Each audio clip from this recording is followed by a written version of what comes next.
India کے ایک صاحب ہیں جن کا نام سلمان ندوی بتایا جاتا ہے۔ پچھلے دنوں انہوں نے بڑی عجیب و غریب قسم کی گفتگو کی ہے بہت سے صحابہ کرام کے بارے میں، اور خاص کر حضرت ابو ہریرہ رضی اللہ تعالیٰ عنہ کے حوالے سے۔ بہت تکلیف ہے بعض لوگوں کو سیدنا ابو ہریرہ رضی اللہ تعالیٰ عنہ سے، جس طریقے سے مستشرقین کو پریشانی ہے، یہودیوں اور عیسائیوں کو پریشانی ہے، بعض مسلمانوں کو بھی پریشانی ہے۔ ابو ہریرہ سے محبت کرنا ایمان کی نشانی ہے، اور ابو ہریرہ سے بغض رکھنا یہ منافقت کی نشانی ہے، نفاق کی نشانی ہے۔ اس صاحب نے درباری مولوی اور درباری اور پتہ نہیں کیا کچھ سیدنا ابو ہریرہ کو کہہ دیا، اور یہ الزام بھی لگایا کہ ابو ہریرہ نے آدھی حدیثیں چھپا لی تھی۔ بھئی ابو ہریرہ نے وہ ساری حدیثیں بیان کی ہیں، ابو ہریرہ کی وہی حدیثیں تو باقی صحابہ بھی تو بیان کرتے ہیں نا۔ قاضی ابو طیب رحمہ اللہ بیان کرتے ہیں کہ جامع منصور کے اندر ایک حلقہ بنا ہوا تھا، اور وہاں ایک خراسان کا نوجوان آیا اور اس نے ایک مسئلہ پوچھا کہ وہ جانور جس کے تھنوں میں دودھ روکا گیا ہو اس کو کوئی بیچ دے تو اس پر کیا حکم ہے؟ خریدنے والے کو 2-3 دن کے بعد پتہ چلا یہ تو تھنوں میں دودھ روکا گیا تھا، یہ تو فراڈ ہو گیا، تو کیا کرنا چاہیے؟ مارکیٹ سے جانور خرید کے لائے اور 2-3 دن سے انہوں نے دودھ نہیں نکالا تھا، اب تھن بھرے ہوئے ہیں، اب 1-2 دن کے بعد پتہ چلا کہ یہ تو فراڈ تھا سارا دودھ، اتنا دودھ دینے والا جانور تو یہ ہے نہیں، تو اب سودا کینسل ہوگا یا نہیں ہوگا؟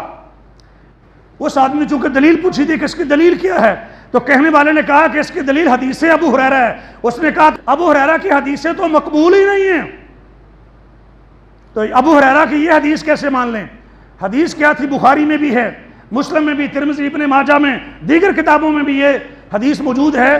حدیث یہ تھی کہ نبی علیہ السلام نے فرمایا ففی حلبتھا صاع من تمر، تو وہ جو اس نے دودھ نکالا خریدنے والے نے، اس کے عوض میں 1 صاع کھجور کا 2.488 تقریباً 2.5 کلو کھجور دے دے، جو کہ اس نے دودھ نکالا اس کا، اس دودھ کے عوض میں 2.5 کلو تقریباً کھجور یعنی جو اناج ہے روٹین کی استعمال کا وہ دے دے، اور سودا کینسل کر دے، چاہے تو نہ کرے، واپس کرنا چاہتا ہے تو 1 صاع کھجور بھی اس کو دے۔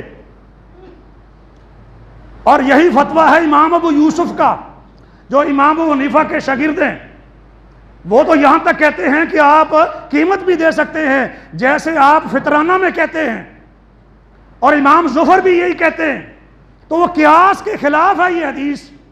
دودھ کم بھی ہو سکتا ہے، زیادہ بھی ہو سکتا ہے، اونٹنی کا بھی ہو سکتا ہے، بکری کا بھی ہو سکتا ہے، اور دونوں صورتوں میں ایک جتنا ہی غلہ یا کھجور، تو یہ قیاس کے خلاف ہے۔ ہم کہتے ہیں نبی کے ارشاد کے خلاف قیاس حجت نہیں ہے، دلیل نہیں ہے، یہ علمی مسئلہ ہے۔ کمال ہے امام بخاری رحمۃ اللہ علیہ بھی، انہوں نے وہ حدیث بیان کرنے کے ساتھ ساتھ حضرت عبداللہ بن مسعود کا فتویٰ بھی ساتھ ذکر کر دیا۔ صحیح بخاری کا حدیث نمبر 2149 کیوں ذکر کیا؟ اس لیے کہ بعض لوگ کہتے ہیں ابو ہریرہ غیر فقیہ تھے اور عبداللہ بن مسعود فقیہ تھے، تو جو فتویٰ ابو ہریرہ کا تھا وہی عبداللہ بن مسعود کا ہے۔ امام بخاری ہضم نہیں ہو رہے ہیں کچھ لوگوں کو، اللہ کروڑوں رحمتیں نازل فرمائے امام بخاری کی قبر پر، جنہوں نے ملت کی اور امت کی اور دین کی اتنی خدمت کی ہے۔ جب اس آدمی نے یہ کہا کہ ابو ہریرہ حدیث میں غیر مقبول ہے، اس نے اپنی بات بھی ابھی پوری نہیں کی تھی۔